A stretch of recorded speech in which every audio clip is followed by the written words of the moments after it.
Hi guys, Tony Grinston, the CEO of AER and 16th Sarmation Army. Tune in to my episode of Mashup where we talk about Army emergency relief and we talk about uh, some of the things I should have done better as the Sarmation Army.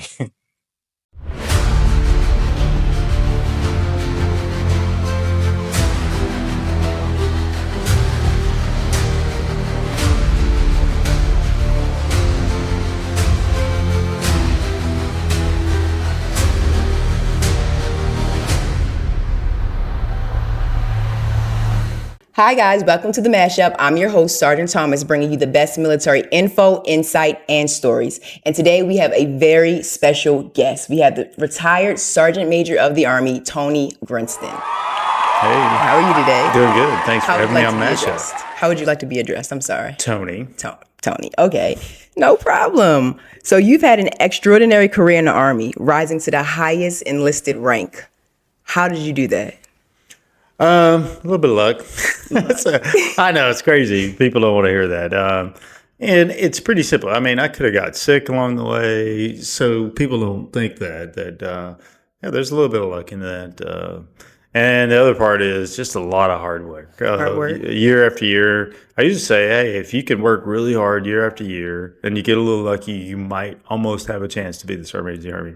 But you just have to be extremely disciplined for 30 years. For 30, so is that the normal 30 years of service to make Sergeant Major of the Army? Yeah, I retired with 36 years, so I got there at 32, and Mike's SMA Weimer is a little over 30 years, so it's a lot of hard work, and most people along the way, can't maintain that long of a discipline.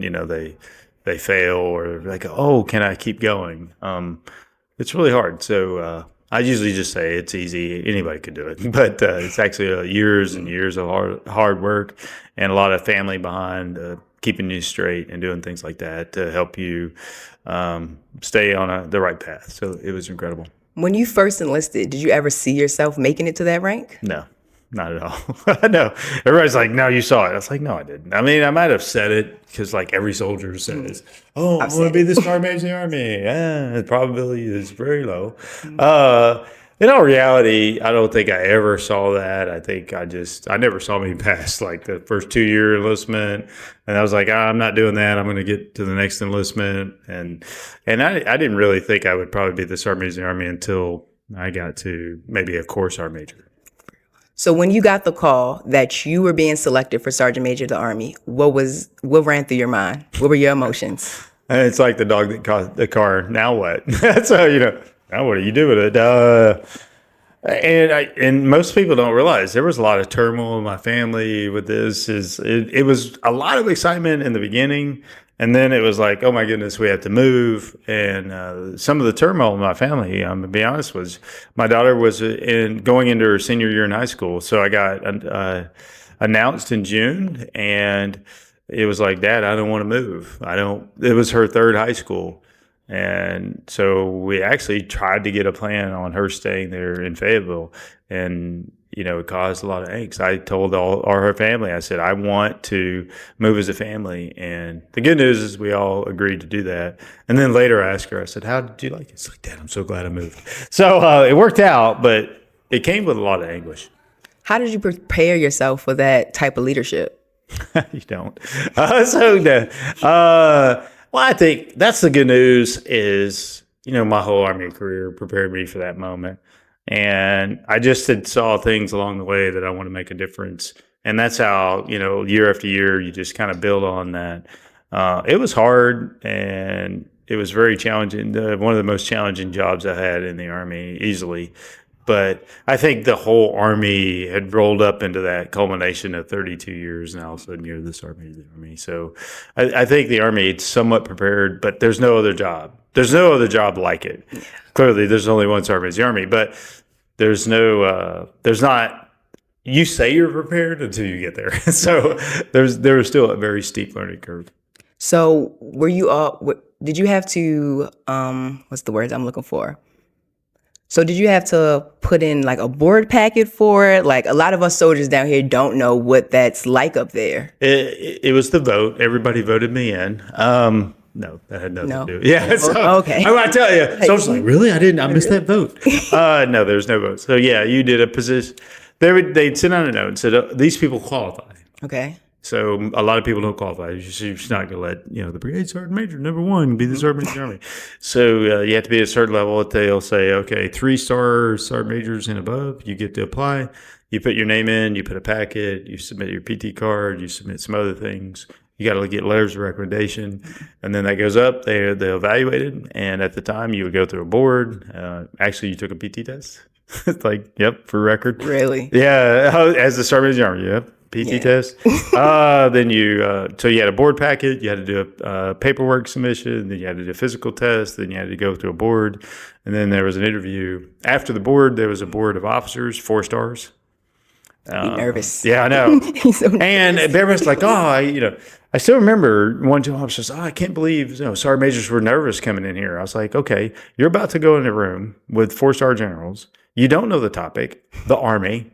We can ask you anything about the Army that we want, and you don't even know who's in the room. So there was they're not allowed to tell you who I'm on the board. That's SMA's board. So you go in, and they just talk to you and ask you questions for, as long as they feel like it. And then after that, if you pass that, then you do an interview with the chief. That's what I went through. And, in classic fashion, I just made it worse for the next person.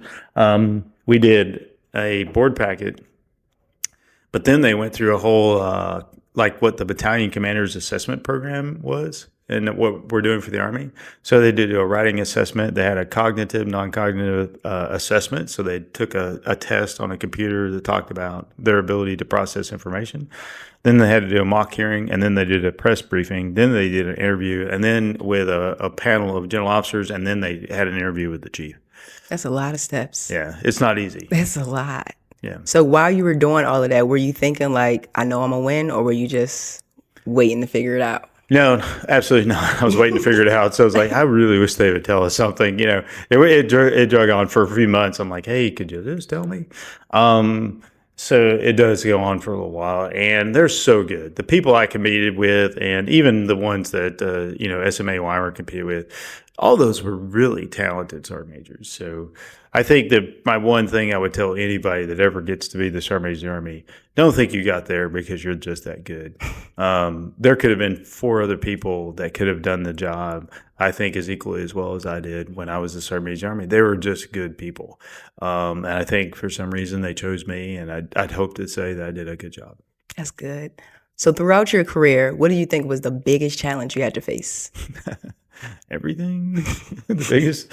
I don't know. I didn't see that there was one challenge throughout my career that I had to face. I think every job I had, every move I had, there was some new challenge. I think what kind of kept me in the Army. Mm-hmm. It's because I loved being challenged with things. I mean, as a young sergeant, I wanted to be a good sergeant, and that was a challenge. And the challenge at that is, I made sergeant so quickly. Like all my friends are like still privates. It's like, yeah, I know. That's a challenge, Yeah. I'm not standing parade rest for you. We went to basic training together, kind of moment. So there was a series of those throughout my career, and I wouldn't say any one of those was more challenging. The higher I went, the harder the challenges were. But every level there was some kind of challenge, and that's just life. You get to that, and you try to do the best, overcome. But I even told you as a challenge to be announced to the Sergeant Major of the Army. There was some challenges with my family. Okay. So as Sergeant Major of the Army, a lot of younger soldiers see that as a rank that's so away from us right now. So how did you find a way to make sure you still connected with the lower ranked generation? Don't like to call them lower, junior. Well, junior generation. Don't start with people who are lower than you. They're just younger, versions of yourself. That's how I would start with it. Is you just got to talk to them, and the real important, you don't need to talk to them all. You need to listen, and really hear it. And it took me a while. And I'll give you an example. At one point, I was at an installation. I'm pretty sure it was Fort Campbell, and somebody said something about body composition. And I was thinking, well, I think we have a very generous body composition. And really, I was like, how fat do you want to be? It's like, So I wasn't listening to the question, and it took me a while to be, a good listener, and I'm still working on it. I'm trying to do better every day. Um, to hear the real question was, we don't think it's appropriate, Mhm. and then eventually I championed a body composition study, and then you saw about 2 years into it, maybe in the last year, we made some changes to body composition. That all started because I needed to listen to people. I still work on that every day. I need to be a better listener, even though, even as the CEO of AER. So I think just going out and listening and then responding. Okay. And that's another thing. People listen and people go away, and then, hey, I told him all these things. He didn't do anything with it. That's awesome. Thanks for nothing. And then we would respond on social media. We try to get back to people and say, hey, we heard you, and this is what we're doing about it.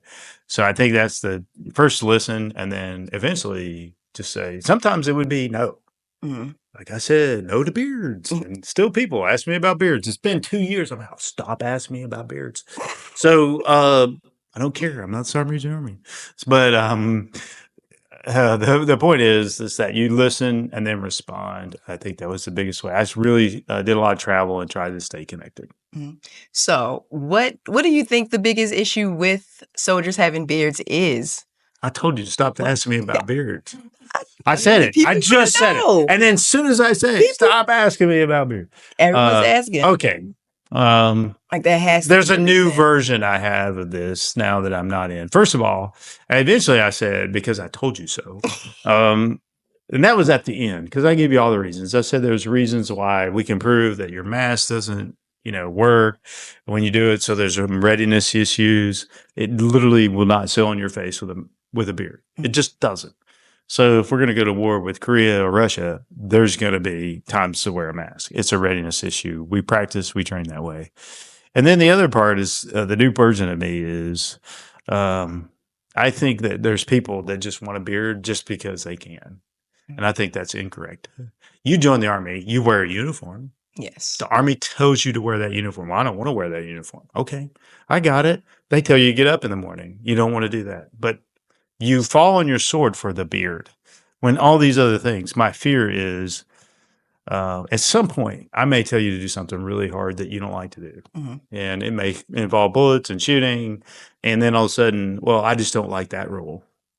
So now this is the point is that you join the Army. You knew the rules of the Army. Yeah. And at this point, we said, hey, here's the rules. Please follow those rules. And you're like, I don't like that. I got it. But one day, it may be really hard, and it's not about the stuff on your face, Yeah. and you didn't like it, and want to buck the rule, and then that person may not be the person I want to follow in combat. That's understandable. But there are a lot of changes to regulations now. Like for females, we can wear the braids, we can wear the ponytails, the nails. Mhm. So we're able to get those updates, even though when we first joined, it wasn't allowed. Yeah, I know, and you just won't let the beard thing go with it. Yeah, so I appreciate it. It's great. Yeah, and there was a readiness issue. Mhm. Yeah, so you got the braid. Number one, I was there. Even the tattoos, Yeah, I know. hands, neck. Yeah, it doesn't show. Doesn't have anything to do with it. But the braid was a readiness issue. So, yep, made those decisions. Everything else, I told you no. You just didn't like the answer, and you keep asking me. I'll go to death, and people ask me about a beard, although I have no control of it. Okay. So if, Even though I keep telling you no, keep asking more questions about beards. I mean, there's possibility for change. Yeah, knock yourself out. It's just not me. Roger. All right. So if you could go back in time and give your younger self one piece of advice, what would it be? One piece of advice. There's so many things I'd give a younger version of myself. It's don't be silly, be nicer to people, be kinder. I was really hateful. I was very hard, very challenged with people. And I expected everybody to have a super high standard. That wasn't sometimes possible. So it was good, but I'd ask myself to be a little bit more forgiving. Okay. So you've met with countless leaders over your career. What do you think makes the difference between a good leader and a great leader? Oh, what would make a good leader versus a great leader? I think a good leader is one that kind of follows the rules most of the time. A great leader is the one that inspires people to do the best that they can be, um, and not just somebody that just kind of shows up and says, "Hey, let's just go do this." It's like there's a minimum standard for the ACFT. I'm going to inspire you to do 600 on the ACFT. So every sergeant major of the Army leaves a legacy. What do you think your legacy was? Oh, actually, I don't. Um, I actually don't like that question, just because I don't know. I would tell soldiers, "What do you think my legacy is?" Like, "Hey, do you think I did a good job? Is it something you inspired you to make a difference?" So I worked on a lot of things that I thought was really good for the Army, and I just kept going. And there's probably not a day I don't go by where I'm on an installation when I do a visit. I just visited the Rock of the Marne, and somebody will say something, and I'll go, "Oh, that's so cool!" Like the expert soldier badge. Uh, you know, I did the first one in the Army. It was core. Took us so long to get that approved. We pinned it on when I was a sergeant major of the Army. The first 12 people that got through the expert soldier badge. I mean, we made changes to the body composition. We changed the Army combat fitness test. There's just You made a lot of changes. billions of dollars for the barracks and trying to renovate the barracks. So there's so many things, and I don't think that should be tied to any one person. It was the group of us. It was all the senior sergeant majors, some of the political appointees that work in the Pentagon that allowed us to get the money to do those things. So it There's was a all lot a of team things. effort. Yeah, it's a team effort, and there was a lot of things that happened in that 4 years. We had a lot of things going on between COVID and civil unrest, and leave Afghanistan, we go back to Afghanistan. So you name it, we did it in those 4 years. It's pretty interesting. So most people assume when you retire at that rank that you're ready for retirement, but you decided to become the CEO of AER. What made you make that decision? I love my job. And I love soldiers. So I couldn't think of anything better to do is still helping soldiers and their families. So I'm very lucky that I had the opportunity to be the CEO for Army Emergency Relief. I couldn't be happier that I get a chance every day to go out and help soldiers and their families. And it's just fantastic. So it's just a joy to help people, especially when they're going through something bad. And then you have the ability to actually do something immediately to make an impact to soldiers and their families. So I still remember my first case. So as a CEO, I thought I need to go back and literally work a case in AER. And my first case was a soldier, and it said he's got stage 4 cancer. And his wife had gotten a rental car, was staying at a hotel, and racked up a bill for $4,000. And I said, "Well, can I call him to you're the CEO. You can do it." So, and I was like, "Yeah, of course you can call him." And there's the phone number. So we called him, and I said, "Why did they do that? The unit didn't do some paperwork, and DTS is a good system. It's we're struggling with that." But in the meantime, I'm in the hospital, and we made that a grant, a $4,000 grant to make sure that she didn't have to worry about that while her husband was going through that treatment. And I got to do that. That's amazing. That's awesome. It's like there's a lot of joy. And when you're in the Army for a long time, even though you can do a lot of great as a Sergeant Major Army, a lot faster than you can. And so, but to get that moment where you could just help a family out and just say, "Yep, we're going to do that." It's incredible. Were you able to talk to them afterwards? Like, do you still have contact with them? No, sorry, I didn't. We do some follow-ups. We call some other people. Matter of fact, they give me a list of other people. They get assistance. Matter of fact, I was calling some yesterday in the car, just calling people. I didn't do a follow-up. Said, "Hey, did you get everything you needed?" And I do some follow-ups. I just haven't followed up with them. So there are still many soldiers who don't really understand what AER is. Can you help to explain exactly what that program is? Yeah, yeah, yes. Army Emergency Relief provides financial assistance to active Guard and Reserve as long as the Guard and Reserve are on Title 10 longer than 30 days. And we're trying to change eligibility for the Army Reserve so they can be eligible for financial assistance full time. But basically, if they're in need of something in emergency travel, you have a death in the family, you don't have money to buy the plane ticket. Army Emergency Relief helps with the plane ticket.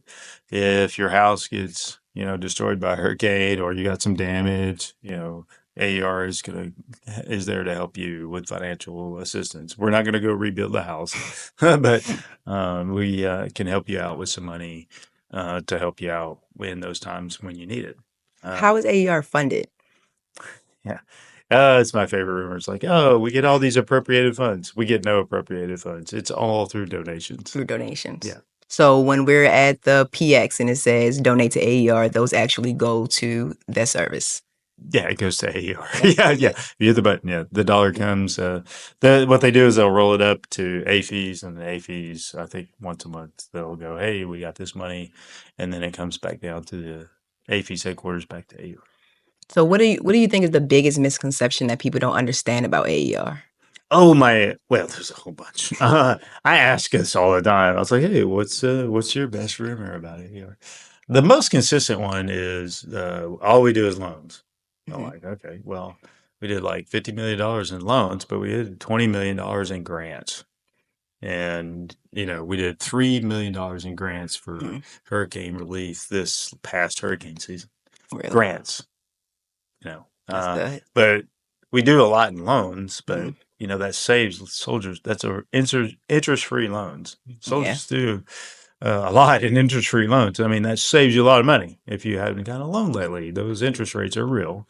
Crazy. Um, every time they're like, oh, they're going down a little bit. Not that much. So that's still a real thing, but we still do a lot of money for soldiers and their families in grants Mhm.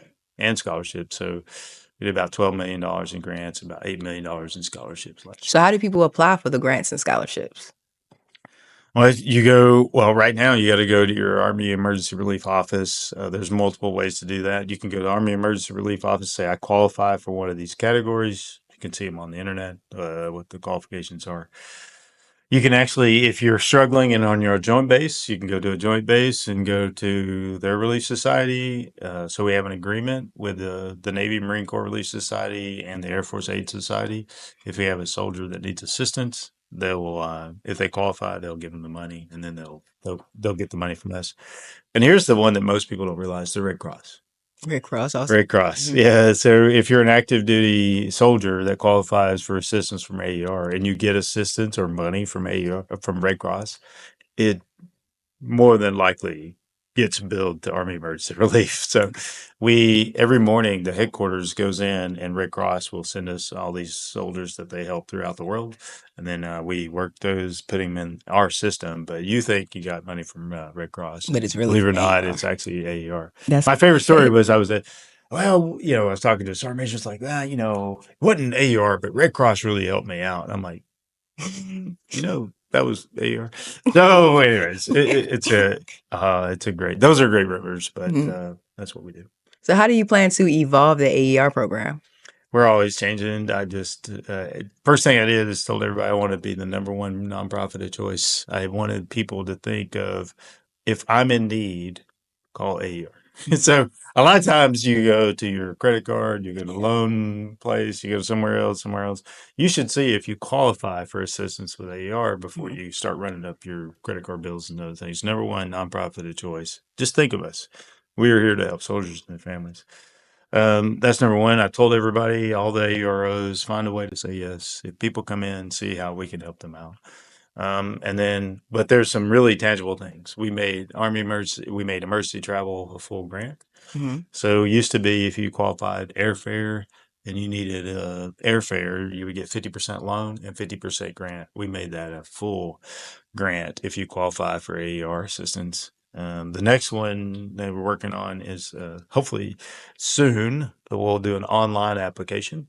Mhm. So you'll be able to go in and fill out all the requirements for the application online, and you may even never even have to come in to see the Army emergency relief officer, and you can just do like you can do a home loan. You know, it's like you Mhm. don't actually A see home anybody. loan? No, we're not doing Oh, home okay. loans. So Okay, we're we got not the doing home loans. VA. So what I'm saying, like you Interested? do, no, we're not doing that. So what, like like you do with a home loan, if you go buy a home, believe it or not, I just bought a house like 2 or 3 years ago, and you never saw anybody. You did all the whole application online. So we're trying to get a whole complete online application. So what do you think the next step for AER is? Like after you got the online part, is there any more type of funding you guys want to expand on? Oh yeah, we just keep going. So there's plenty of need. Number one, like I said earlier, was the Army Reserve Title 10 is having them eligible full time. So Okay. right now they have to be on Title 10 orders longer than 30 days. But sometimes they need assistance. There's a hurricane, there's floods, there's forest fires in their locations, and who helps them when they're not on Title 10? So they're still soldiers. So that's the immediate thing we're trying to do. But we still have a lot of growth that we Mhm. need to do. We need to evaluate our programs, look at them. If those aren't valid, we need to get rid of those, and then look at what other things that we need to add to.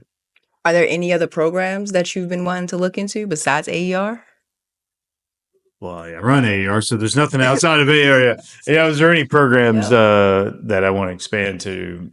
There's other programs I think AER may look into, but we're always looking. I mean, we do a lot more. Mhm. I mean, we do scholarships. We have basic needs, housing, car repairs. We do workforce development. We have a career skills program.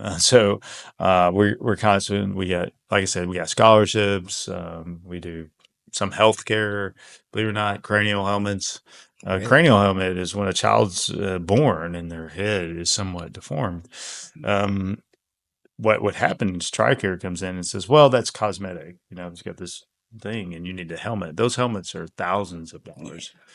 Uh, so we do a lot in AER. Mhm. So uh, now the reason we is like, why don't you just expand? Why don't you have a list of 10 more things to do? Well, believe it or not, we only have 36 people in the headquarters. So we punch well above our weight, is what I say. So we don't have this huge amount of people Mhm. to implement this. So we do have to temper uh, those changes that I want to implement Okay. over time. So I got to take it a little bit slow. But the bottom line is, if somebody needs assistance with Army Emergency Relief, they should come in and talk to us. Okay. So now that you're no longer in the military, what is one thing about the military you wish you could change? Get rid of the beards. Oh my God. There you go. You started it, so I'm going to end it with that one. Oh No, my so God. no. I'm not sure if there's anything. I look back and I say that I would really change.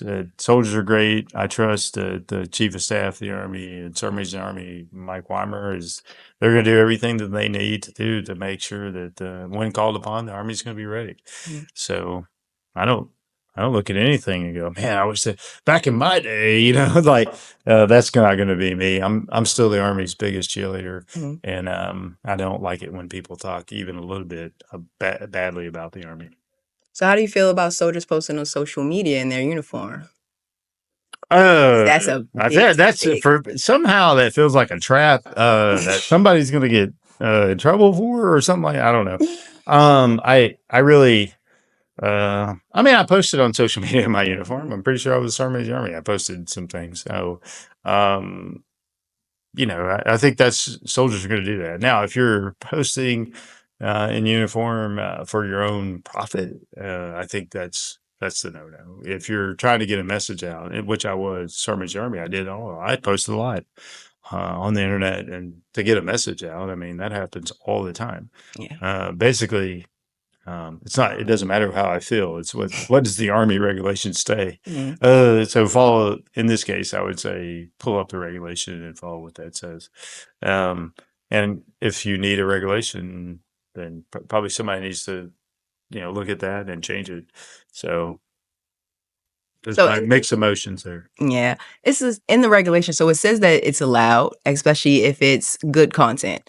You know, something that helps the Army, not something that gives a negative topic for it. Really, it's just I know that you said don't say lower and older. Okay, so the seniors of the military are really against it because they didn't post on social media. But like you said, as a sergeant major of the Army, you I posted did. on social. Well, you talk about all those old senior people. Like they hate it They hate so it. much. You said I hate it. I didn't say you. I said I just wanted to know how did you Who's feel? they hate it? The the senior leadership of the military. They hate it. They hate it. Even with senior leadership posting online, other senior leaders make so many negative comments about it, saying like we didn't used to do that in my day, or is this allowed? This is the new Army. Just things like that. I think hate is a strong word. I think some people aren't comfortable with it. I wouldn't say they all hate it because I used to be one of those, and I posted a lot on social media. I was very open, a very active account. So now, if you're talking poorly about the current senior leaders of the Army, please don't do that. I think they're doing everything for the right reasons. I think they're good people. And to say it in a general way, um, some people are more comfortable than others.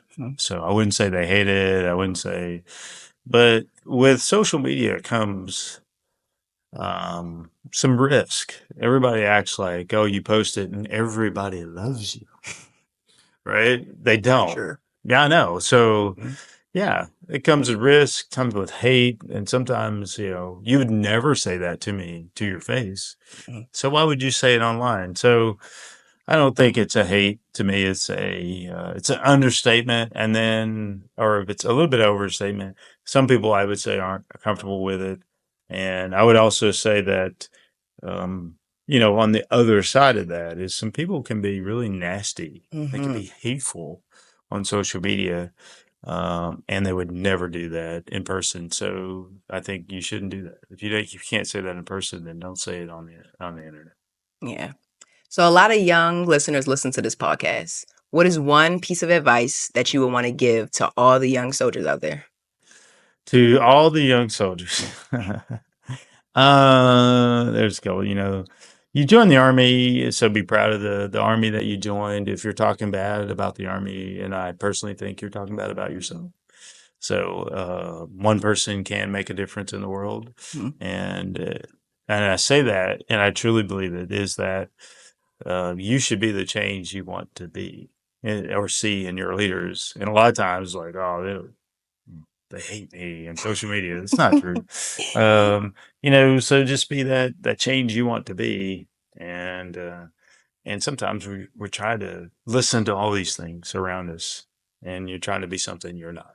And I say, don't do that. Okay. I want to thank you so much for coming onto my podcast and giving all this great advice, talking about AER. Like, this was amazing. All right, guys. Thank you for tuning in to this episode of The Mashup. If there's any MOSs, any topics, or anything you would like for me to cover, like, comment, and share. Until next time. Bye. Bye.